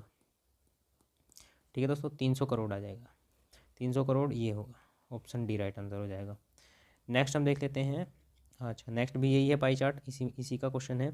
वर्ष 2018 में ABCD पर कंपनी के बजट को दिखाया गया है। क्वेश्चन में पूछा गया है मद डी पर व्यय का प्रतिनिधित्व करने वाले क्षेत्र का केंद्रीय कोण कितना होगा। डी की अगर हम बात करते हैं तो 15 डिग्री है। ठीक है दोस्तों, सॉरी 15% है, लेकिन 15% को डिग्री में चेंज करना है। तो दोस्तों हम यहाँ देखेंगे, अगर परसेंट की बात करते हैं तो 100%, अगर हम डिग्री की बात करते हैं तो एक पूरा का पूरा सर्कल 360 डिग्री का होता है। ठीक है, तो आप एक यहाँ से समझिए 1% की वैल्यू कितनी आती है, यहाँ से 3.6 डिग्री आती है, 1% की वैल्यू 3.6 डिग्री। लेकिन पूछी कितने की गई है, 15% की वैल्यू। तो 15% की वैल्यू के लिए 3.6 × 15 कर देंगे, तो कितना हो जाएगा, 15 × 90, 9, और 15 × 3 = 45, 45 और 9 कितना, 54, और एक अंक बाद पॉइंट है तो ये कितना आ जाएगा, ये 54 डिग्री। ठीक है दोस्तों, 54 डिग्री आंसर होगा, 54 डिग्री है हमारा ऑप्शन डी। तो दोस्तों इस प्रैक्टिस सेट में हमने 35 टोटल क्वेश्चन 35 कवर कर लिए हैं। ठीक है, वीडियो थोड़ी लेंदी हो सकती है क्योंकि दोस्तों एक ही वीडियो में मैं 35 क्वेश्चन आपको करा रहा हूँ, बहुत बड़ी बात है। ठीक है दोस्तों, जो लोग NTPC CBT 2 देने वाले हैं उनके लिए बहुत ही इंपॉर्टेंट वीडियो है। दोस्तों वीडियो हेल्पफुल लगी हो तो वीडियो को लाइक करिए, चैनल को सब्सक्राइब करिए। और दोस्तों अगर आपको इस वीडियो की PDF चाहिए तो वो मेरे Telegram channel IQ classes online 24/7 पर मिल जाएगी, जिसका लिंक डिस्क्रिप्शन बॉक्स में दिया गया है। ठीक है दोस्तों, चलिए, थैंक यू।